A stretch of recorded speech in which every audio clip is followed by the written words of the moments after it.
Hi, everyone. Welcome to, you probably might have overheard in the last video the songs from next door. I do live right next door to the football field.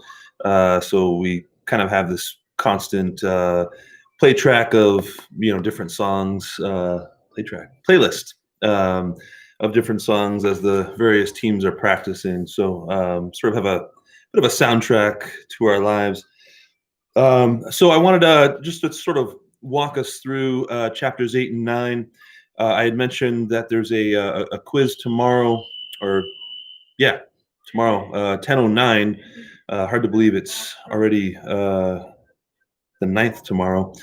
So this will be the same format as last time over Blackboard. The answer will probably be obvious to you if you have a look at the pages that I indicate.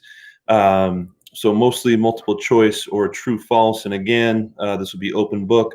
And I'm just trying to have you review and kind of hammer home the conventions of these genres. Um, so I'll also post your next assignment, which is the document or letter suite. And essentially, what I'm asking you to do is just write, produce one document in each genre according to a prompt. Put them all in the same document and turn that document in via Blackboard.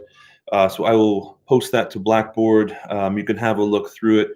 And that, in fact, was the reason that I'm not having y'all do the end of chapter exercises at the end of 6 and 7.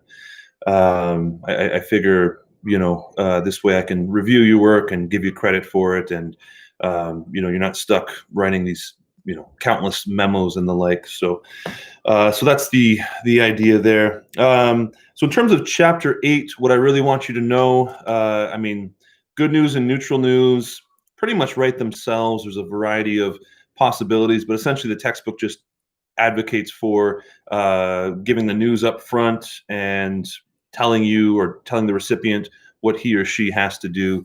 In terms of bad news letters, you'll notice on 163 that there is a very distinct structure that the book advocates for. So I'm not saying that will necessarily suffice in each and every situation. But what I'd like you to do, at least for your letter suite, one of which is a bad news letter, I'd like you to write in this format and just try it out. And some of you noted during your 7 C's analysis that one of the 7 C's didn't necessarily fit, which was constructive. And so I wrote back and replied that tended to depend upon the genre. So this is really where one of the 7 C's, this is essentially customer service or client service. And this is a case where the 7th C is, or I forget which one it is, if it's 4, 5, 6, whatever it is, constructive, being as positive as possible becomes very important. All right, as we'll see in the bad news format. So constructive here, you'll notice in the form on 163 that essentially you're writing a bad news letter by trying to avoid the bad news sort of thing, right? And I want to stress that this isn't necessarily the best idea in every case, right? If you are an oil company or something and you've had a spill in the Gulf of Mexico, I don't think it's a good idea to avoid being negative. I think it's a good idea, in fact, to come right out and say, yes, we are sorry and here's what happened, et cetera, and be straightforward about it. But I'm just going to quickly walk you through this, and we'll have a look, and you'll hopefully get a sense of why this one of these C's constructive is so important. So on 163, what you're doing is beginning with a statement with which the recipient is likely to agree. So this is a statement that has something to do with the subject at hand, right, in which you're introducing context and having the recipient start off on a positive foot and agree with you, you're then restating exactly what the customer is asking for. All right. And this is important both for you to take the correct action, but also so that the customer understands, here's what I understand you've asked for, right? Um, the third is kind of the tricky part here. So after the beginning with the nod or buffer, right? That sort of general statement with which the recipient is going to agree with, restating what the customer is asking for. What you're trying to do is offer details so that the customer can understand why you can't fulfill his or her request without coming out and saying, can't do that, sorry. All right. So this is tricky. And I'd encourage you to read and review just the example of how to do this, because it is a specific technique and it's tough, right? It's easy just to say, can't do that, I'm sorry. What else can I do, right? But this is, in fact, a technique that will allow your company to save money if you are, in fact, in this role with the company. So do be sure and turn to 170 and follow those steps. Kind of relist the steps in a bad news review. You also notice another example on 171. That was cold. I do think the case study on 164, 165, and 166 is a fairly lucid example, right?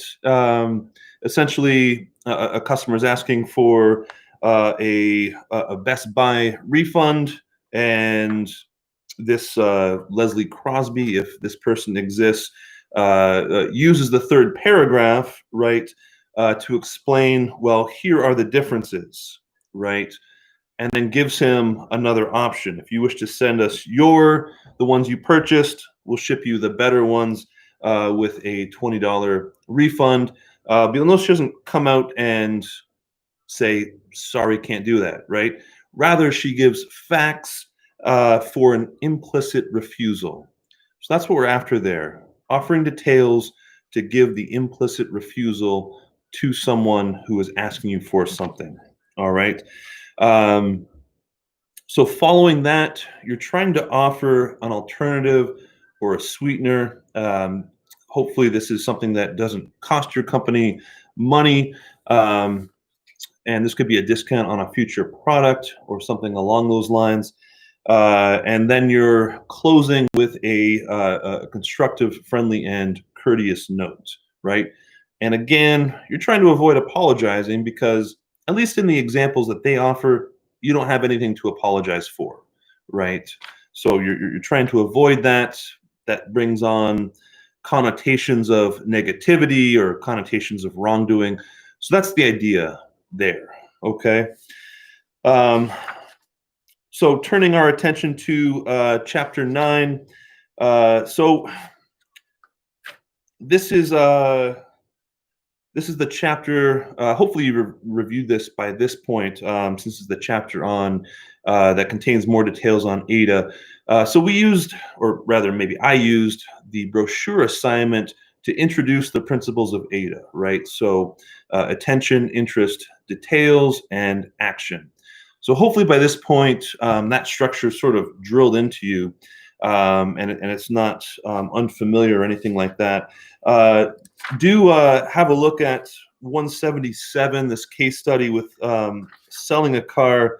I'm interested, just your thoughts as to if you think this is a good example or not. I'm also kind of interested as well because while I was doing a master's degree in diplomacy and international relations, I also sold cars for, I guess it was about 6 months or so. And so this kind of brought me back, and it's a tough way to make a living. I wasn't very good at it, and they moved me to the phone room pretty quickly, where I just sort of like answer phones and work on poems, and I'll get busted for working on poems. And anyway, at some point, I'm gonna write a poem or a short story about that because one of our new hires in the phone room swore to me up and down that so this guy apparently was an enthusiastic consumer of marijuana, and he swore up and down that our general manager, in fact, purchased various products from the same. All kinds of rumors. So it's an interesting, stable. That's worrying. Okay, so attention.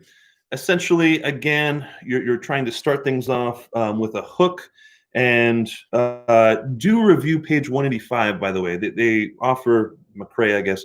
The author offers up a table that's really straightforward and has lots of different techniques. Here's what you can try if you're trying to do this, and the like. I think it's a really useful table for what it's worth in terms of different techniques. There's also an example on page 186 of a persuasive letter, one of which you'll be writing as part of your letter suite. So do review logos, pathos, and ethos, and do review the different principles of ADA. So I mentioned attention just a moment ago, and then do differentiate between interest and desire. These sometimes will bleed together, but for our purposes, I'd like you to do your best to know these different parts in terms of this genre, since this author does try to apply this particular structure to a variety of documents. So do your best to be conversant with these. So interest, he's arguing for the use of concrete and specific details. So read through 180. And what you're trying to do is create a mental picture. And that's something, of course, we did with narrative, right? And that's something you could certainly use as well.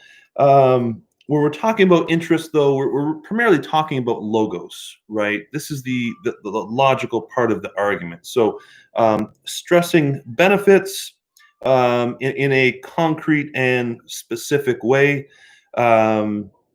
This is the part where you'll often offer like specific numbers and the like. When you move to desire, you're creating desire in two specific ways, and you can reread 181 on this, but you're stressing the benefits, practical and perhaps emotional, of what you propose, and by answering the recipient's possible objections. Desire is essentially trying to appeal to pathos, right, or emotion. So desire, if in interest you are saving your customer $100, in desire, well, what would you do with that $100, right? And this is certainly a place where you can use narrative, or testimonials, for example. Essentially, what you're trying to do is build momentum, right? And move your customer, or move the recipient of your letter emotionally, right?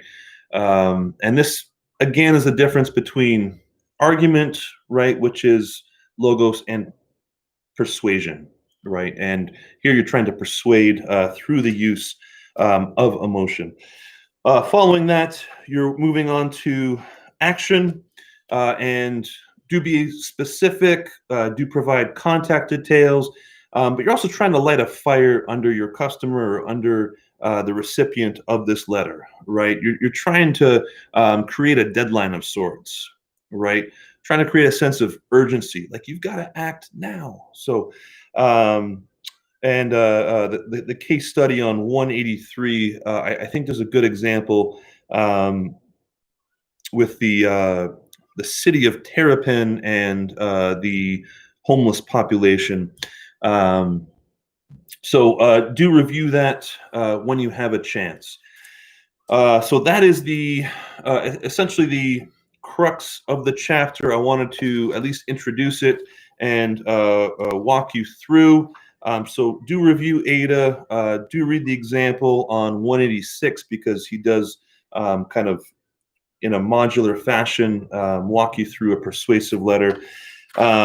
You don't have to do the exercises, but rather I'm going to post the letter suite in Blackboard, and you'll have a chance to write a memo, an email, business letter, bad news letter, and a persuasive letter as well. You'll also notice that in terms of the extent of the assignment, we're also pushing on into chapters 10 and 11. We will regather in groups, and we'll actually be interviewing each other. So I keep talking about, we're going to keep trying to professionalize ourselves, or at least try and prepare for our professional lives. And this is another way that we're going to attempt that. So I'll post that letter suite assignment to Blackboard tomorrow, October 9th. You're going to, well, you don't actually have to take the quiz tomorrow. I'm going to leave it open all weekend. So take the quiz whenever you want. Do the same thing. You'll have an hour, multiple choice or true false questions over chapters 6, 7, 8, and 9, over the main concepts. All right. Open book, dog ear, the pages that I told you to, dog ear or star. So in chapter 6, that was the pointers on 141 to 145. Chapter 7, those were the email do's and don'ts on 154, and the memo structures on 155, 156. And then be aware of the terminology of the bad news letter, the structure of that, right? The nod or buffer, restating the customer complaints, the details to get to the implicit refusal, the alternative or sweetener, and then the closing courteous note. And then again, be aware of the ADA structure as well. All right, so that's the quiz. No gotcha questions or anything like that. Same format as last time. I don't think we had any Blackboard issues, at least none that I heard of. So that will go live tomorrow afternoon, and you can take that at your leisure. And I will email y'all and talk a little bit about next week and let you know when the assignment is live on Blackboard. Okay? Thanks, everyone. Have a great weekend, and I will talk to you soon.